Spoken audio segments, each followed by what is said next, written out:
برم شروع شده نه. Good morning, good afternoon, good evening to any one of you who is here live, or you will see this a little bit later on.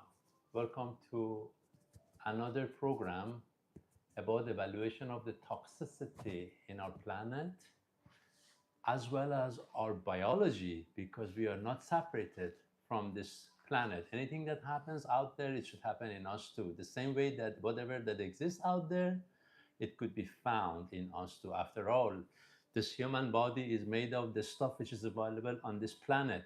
Therefore, any contamination, any problem that exists outside in the environment will reflect into us. So this is the point, should bring us together in order to be more responsible for our act, our view, our behavior in how we take care of the environment outside, therefore we take care of ourselves inside. It's not just about this moment right now, it's about the future as well. Our children are the most precious investments that we have. It's our duty and responsibility to take care of their future with our appropriate action. In general, for the last several weeks, we've talked about various sources of toxicity that is hurting our planet. We talked about plastic being discarded and the fact that the nature doesn't have enzyme to digest it, so it accumulates. We talked about Eastern garbage patch, the microplastics available in anything almost we eat, the chemicals that are made by the industry and released into the environment. We talked about smog, air pollutions, food contaminations, more than 300 different classifications of chemicals that are used as preservatives and artificial coloring used in our food industry. We talked about pharmaceutical contamination and the fact that if any lady taking birth control pills, the residues of these medicines cannot be filtered out through the sewage facilities, and therefore it reflects back into our environment, and how these factors are contributing in changing the biology of the planet Earth, causing a lot of disruption in the microchemical processes, including the cellular functions, whether it is a bacteria or an algae out there, the body of the fish and aquatic marine life, or finally to the human body, because they reflect back to us through our food, water we drink, surfaces we touch, air that we breathe, and so on and so forth. Today, I'd like to talk about environmental and biological contamination that could come due to use of cosmetic products, as well as the personal hygiene products, which nowadays are becoming an inevitable part of our lifestyle for most of us, and we cannot live without them. And we're going to consider how we make better choices, how to safeguard ourselves, how to protect our environment and our health and longevity, not to be contaminated or damaged just because we want to keep our face or the body more presentable. In fact, cosmetics have been used by the human on the planet for more than 6,000 years. The ancient Egyptians, Persians, the Chinese, even in the Arab lands, it goes back to very, very long time ago. They use a lot of clays, or let's say other paste naturally made from rocks and dust in order to paint their eyes and their eyelids, I mean, or color their body as well. But today, the cosmetic industry is using a lot of additional compounds in manufacturing various cosmetic products. Many of them, the cosmetic products, are based on water and a little bit of oil is added to it, or the other way around, is based on oil and a little bit of water is added to it. In both cases, emulsifiers have to be used in order to keep these compounds stay with each other and allowing the liquids to mix properly. A lot of these products, cosmetic products, contain alcohol. These are used as solvent. For example, when you use a nail polish, the solvent, which is the alcohol, It carries also a polymer containing the dyes, and then when a solvent is evaporated, you end up having a coating on your nails. Are these products safe? I mean, the cosmetic products safe? In most of the cases, to a majority of cases, the answer is yes, but they have to be obtained from reliable manufacturing sources, not everything that which is out there, because this is a very lucrative industry. As statistics have shown that only in the year 2022, the cosmetic products have generated about $100 billion worth of business. A lot of business people who disrespect to the health and balance could be attracted to anything lucrative, and as a result, because they only think about making money, they could use um, uh, let's say inappropriate chemicals or compounds in their products. So we have to be careful about what we use.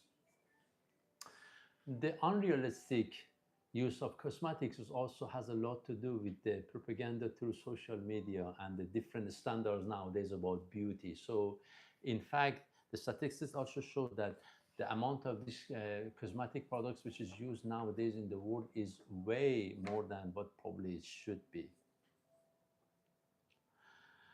There are various chemical concern in some of these cosmetic products, including toxic metals which could be found in them. That also includes heavy metals. If you remember, we had a program before about heavy metal contamination. Many of these disturbing chemicals could be absorbed by the human body through the skin, inhalation, or even ingestion, which I'm going to explain to you more about them a little bit in details in the next few minutes to come. Um, because of these inappropriate use of ingredients by some responsible companies, usually the governments of each country has certain criteria about what to be used or allowed to be used or what is not. For example, the Canadian government has a cosmetic ingredient hot list, which avoids use of a bunch of these unregulated compounds in cosmetic products. And if they are used as such, they won't be able to sell their products or present their products in the territory of Canada.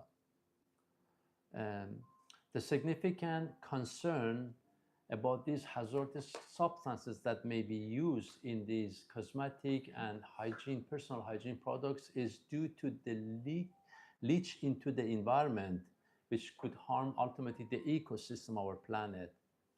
There are chemical compounds, microplastics, synthetic fertilizers, artificial colors and preservatives, various oil extracts, or even volatile oils, which many of them could be not natural, they could be synthetic, and they could cause environmental problems or the health hazards as well.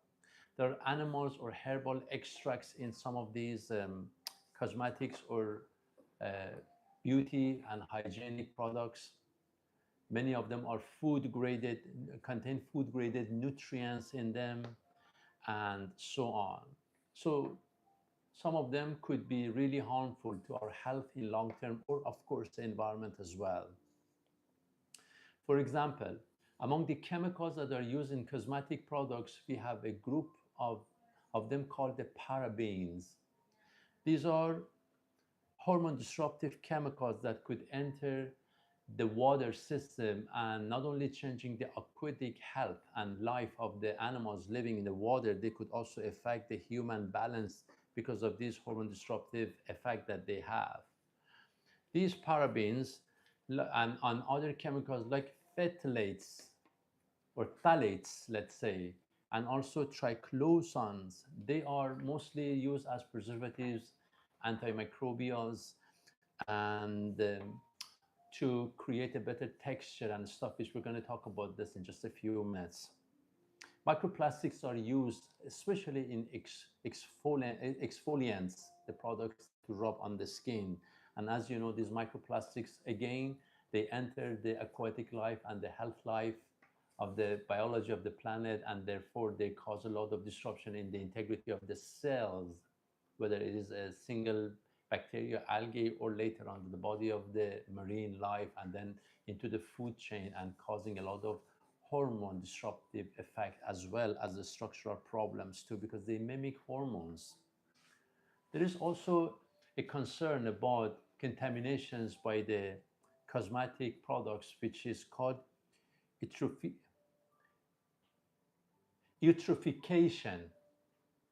Eutrophication means there are a lot of nutrients in these chemicals that could actually wash off later on and enter the environment. If you look at the Mississippi River Delta, where the Mississippi River enters the Gulf of Mexico or Gulf of America, they create a condition to support a large number of or excessive growth of algae, and they suck out therefore the oxygen of the water. The water becomes the environment of that water becomes almost impossible for fish or any other marine to exist. So it becomes empty of natural habitats of the water. This is one of the biggest problems. That is called a dead zone. This could happen due to these excessive nutrients in these cosmetic products, which is ultimately released in the nature. There could be a lot of microbial contamination in some of these products as well, because microbes could grow in anything that looks like food to them.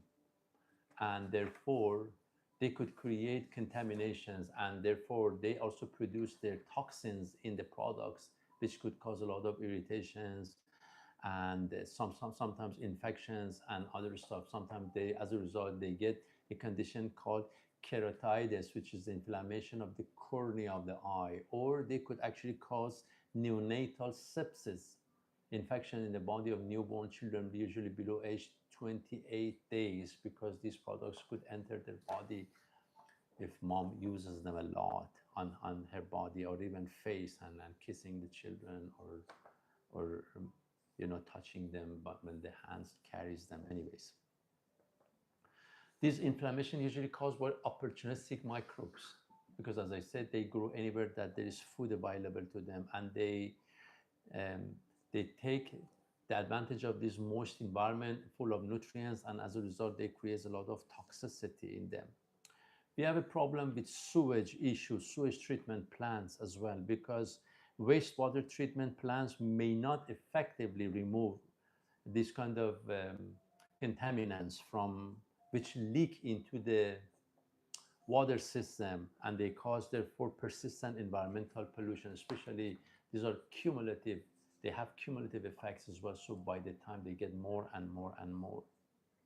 There's a problem with water pollution. So chemical runoff from the personal care products like shampoos, lotions, and makeup can contaminate river and lake and other water reservoirs, disrupting aquatic ecosystem, harming marine life. There's another problem with soil degradation.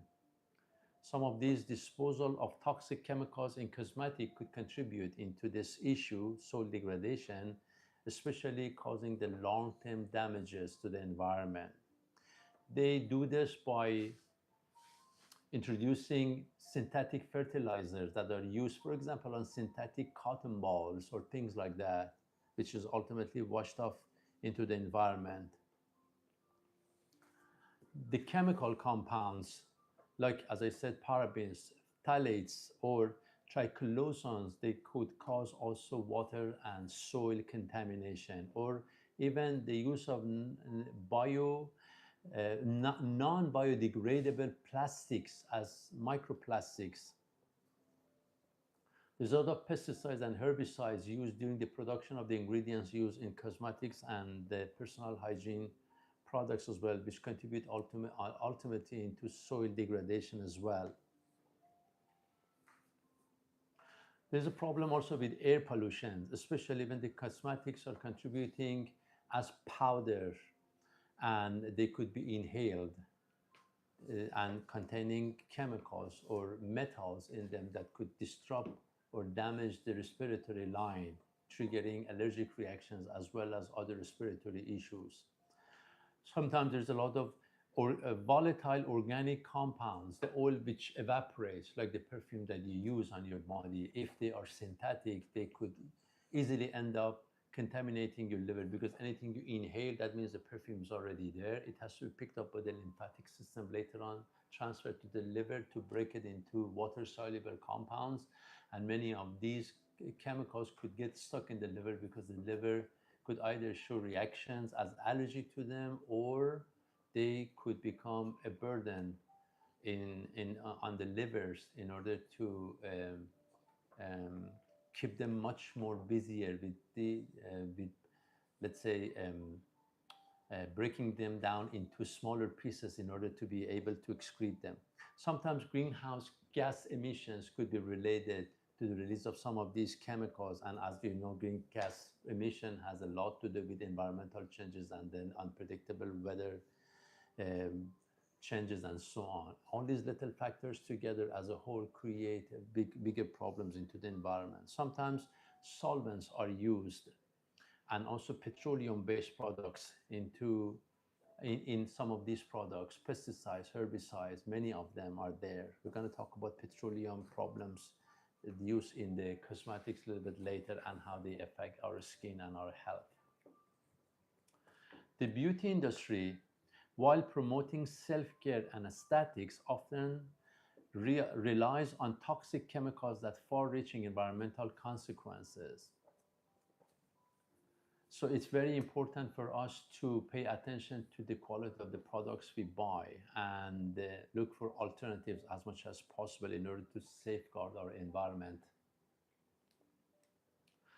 Some of the important chemicals are used in this cosmetic. Now I'm going to go into more details. As I mentioned earlier, parabens are a group of them. They are actually used as antimicrobial growth, or to extend shelf life. That means preservatives and antibacterial or antimicrobial remedies. They are usually esters of para-hydroxybenzoic acid. Benzoic acid by itself is a preservative that is used in food, in cosmetics, dyes, plastics, and also insect repellent. When we use them as esters of these chemicals, we create a fatty substance. Fat means when it enters the body, it combines with the fat system in our body. Fat is not just the fat in the body under the skin. All the membrane of all the cells in our body is made 100% of fat. Our brain is 100% made of fat. Our most important hormones are 100% made of fat. So think about it. Although these benzoic acid could occur naturally in some of the fruits and plants, but mostly they are synthetic as parabens. There are different forms of these parabens. We have methyl, ethyl, propyl, and butyl parabens. Propyl parabens are more effective than other forms, but methyl form is related to possible degeneration in the body. For example, it is being extracted in tumor cells, cancer cells, breast cancer. So there's a lot of studies showing concern about presence of these kind of chemicals in cosmetics, especially antiperspirants and stuff that people rub under their armpit, which is related to the breast area, because all the lymph has to go through the arm and the armpit, going through the breast before they can enter the circulation.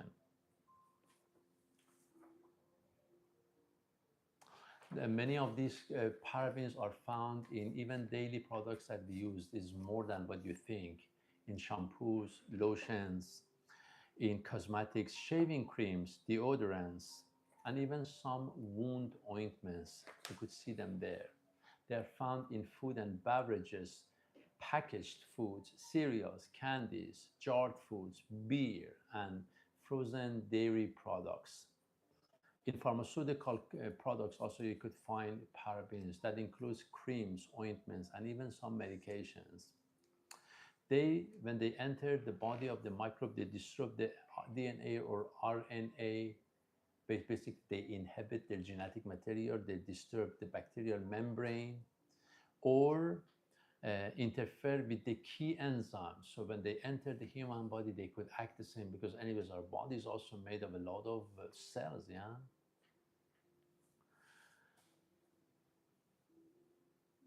They are parabens are also very highly hormone disruptive chemicals, so they could affect the estrogen balance in the body of the mammals.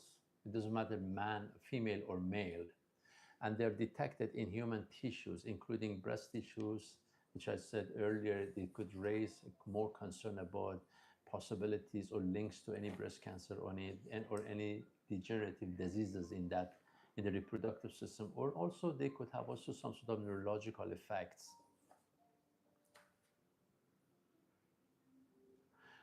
Parabens could enter our body through skin, by ingestion, through food or liquids that we consume, and by touch as well. So the statistics shows that they are being metabolized quickly and excreted, but at the same time, as I said, they are found in the tissue of the human, especially the damaged tissue, like the tumors that they take sample from. Phthalates are another group of chemicals that are used also, that are found in cosmetic and healthy um, hygiene products. They are chemicals to make plastics more flexible, more shiny.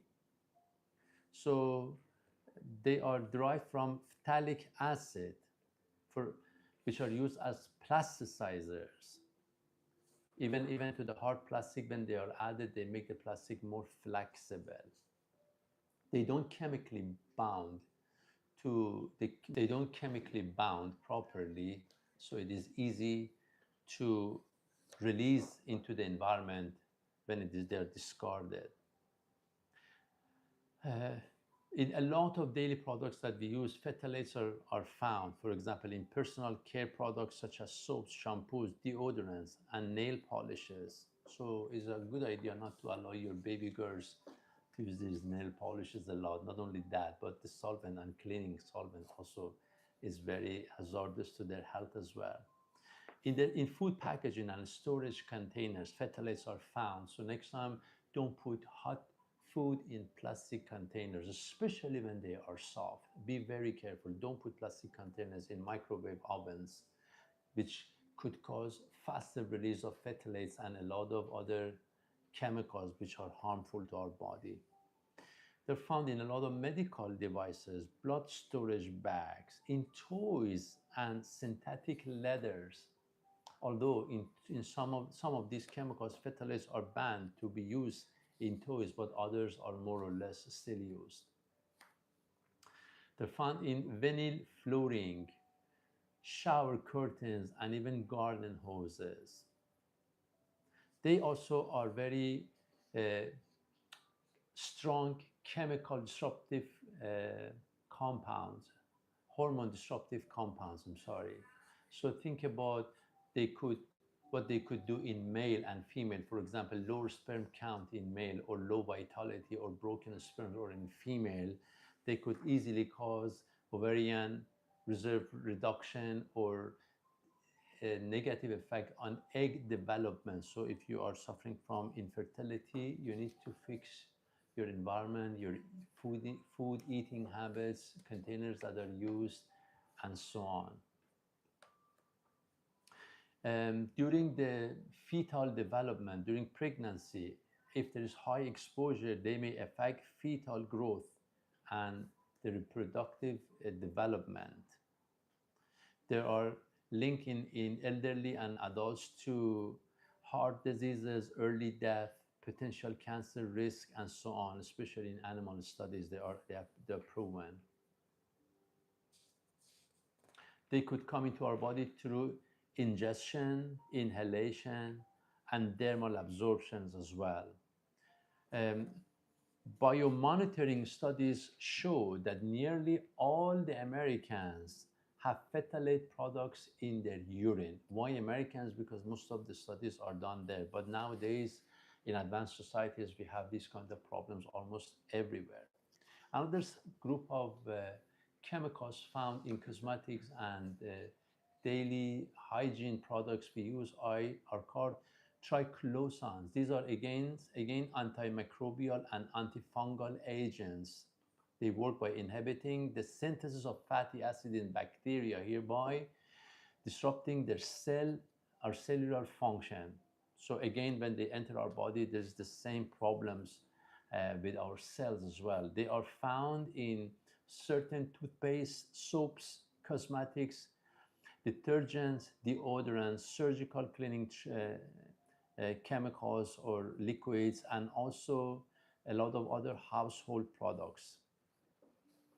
So a little bit of awareness, a little bit of a better choices in what we need to take will make a huge difference, because most of these chemicals, when they enter our body, the human body is sophisticated. It is designed to get rid of them.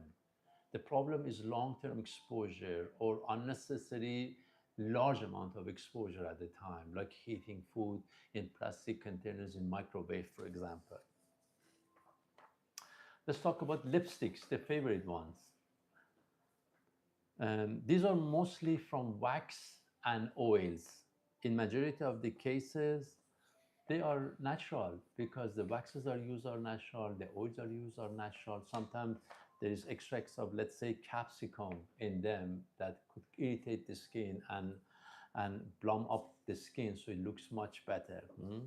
But the problem is that, again, a lot of other chemicals could be added to them as well. For example, in order to create more shine or better color, they may use chemicals like lead, for example, which is heavy metals.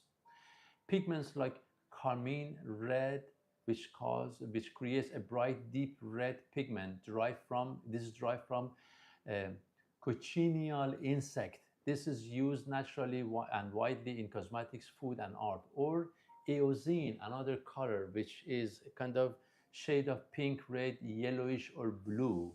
They are also derived from natural resources. But sometimes, for example, iron oxide is used to create the red, yellow, brown, or black shadows, or titanium oxide for white shadows. Excessive use of iron oxides in cosmetics, especially if it's used as powders and they are inhaled, could cause respiratory irritations. In long term, could cause lung damages, especially to sensitive people. They could trigger allergic reactions, contact dermatitis, irritations, and so on if it's used in higher concentration. In long-term effects, because there is bio accumulation effect also with them, these side effects could become more permanent and more observable in longer term. Titanium oxide also poses respiratory hazard, especially if it is inhaled. So be careful when you use the powders. And most probably is a very good idea to take care of your children, because baby girls, I'm a father, I have a daughter, so I know how it goes. They are interested to use stuff like that. Be careful with them. Don't leave them alone with your makeup and stuff. Common heavy metals which are used in cosmetics include lead, mercury, arsenic, cadmium, chromium, cobalt, and nickel, as well as aluminum, which could in long term cause hazard and other problems for our body, health problems. Lead, often found in lipsticks and other color cosmetics, is also used as a pigment to enhance color and adhesion. Even small amounts of lead, over time, it accumulates inside our body and it will create long-term health problems. Exposure to long-term lead, even in small amount, could affect the nervous system, reduce fertility, and contribute to cognitive and behavior impairments. Lead also stores in the bones and can be released during pregnancy or breastfeeding, posing risks to the developing fetus or infant. Occasional use of low lead lipsticks is unlikely to cause problems, immediate harm at least. However, daily use over decades and the fact of the cumulative characteristic of these kind of heavy metals in our body could definitely cause long-term exposure problems. For example, the FDA, the Food and Drug Administration in America, has set for a maximum of 10 ppm part per million of exposure of these lead to the body of the consumers during the use of cosmetics. But the cosmetic industry, they have a higher limit, up to 20 ppm, so 2 times more. Mercury is another heavy metal in the in these products, and they could actually they're present frequently in skin lightening creams. They're highly toxic to the body, and they could cause health problems, including kidney damage and neurological problems. Arsenic usually found as contamination in these products. Cadmium in color cosmetics. Again, it could cause kidney damage or bone fragility over time. Chromium could cause allergic reaction and skin irritation. It found as pigment in some of these cosmetic products. Cobalt, again, allergic reactions, and can present in cosmetic as both contaminants or sometimes as the coloring. And nickel, again, allergic dermatitis found in the coloring cosmetics. The preservatives, different than parabens and others which I explained earlier. The fragrances to mask the smell of other chemicals. These fragrances should be driven from natural resources and like natural essential oil. Anything that comes from the nature is recognized by the body. Whatever else which is synthetic and is added, they get stuck in our body and is considered as toxicity. And then the body has to go after cleaning it. Sometimes the liver doesn't have enzymes to break down these contaminants, and they accumulate, stay inside our body. For example, this is chemicals like related to plastic, anything related to plastic, PCBs, dioxin, which are found as synthetic chemicals in a lot of um, items that is surrounding us. So it's very important for us to pay attention to the quality of the items we buy, not to buy anything. Now, even any unknown production facility could produce incredible number of very good looking cosmetics, but the quality is very low. You have to be careful, like everything else too. If fragrances are used from natural resources, they could come from eucalyptus essential oil, for example, peppermint, rosemary, citrus oil, lavender, stuff like that. The synthetic ones, however, are made in laboratories, and these are the ones which create allergic reaction. There was a study I saw a long time ago. It said by the year 2030, almost 50% of the Europeans would develop or will develop some sort of sensitivity to perfumes. That's why the perfume industries for a very long time now are working on manufacturing more natural form of fragrances that cause less problem. Sometimes petroleum products are used in cosmetic products, although they are not dangerous, but they clog the pores of the skin. Therefore, the pores cannot um, function properly. The function of the pores is to get rid of the heat through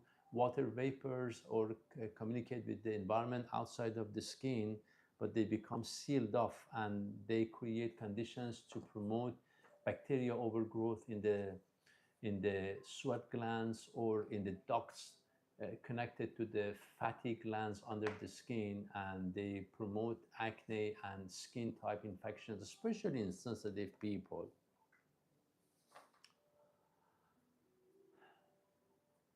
Some other chemicals, like for example, siloxane, again, hormone disruptor chemicals. They affect the hormone system in the body of the people, impairing fertility, and they become toxic to aquatic life.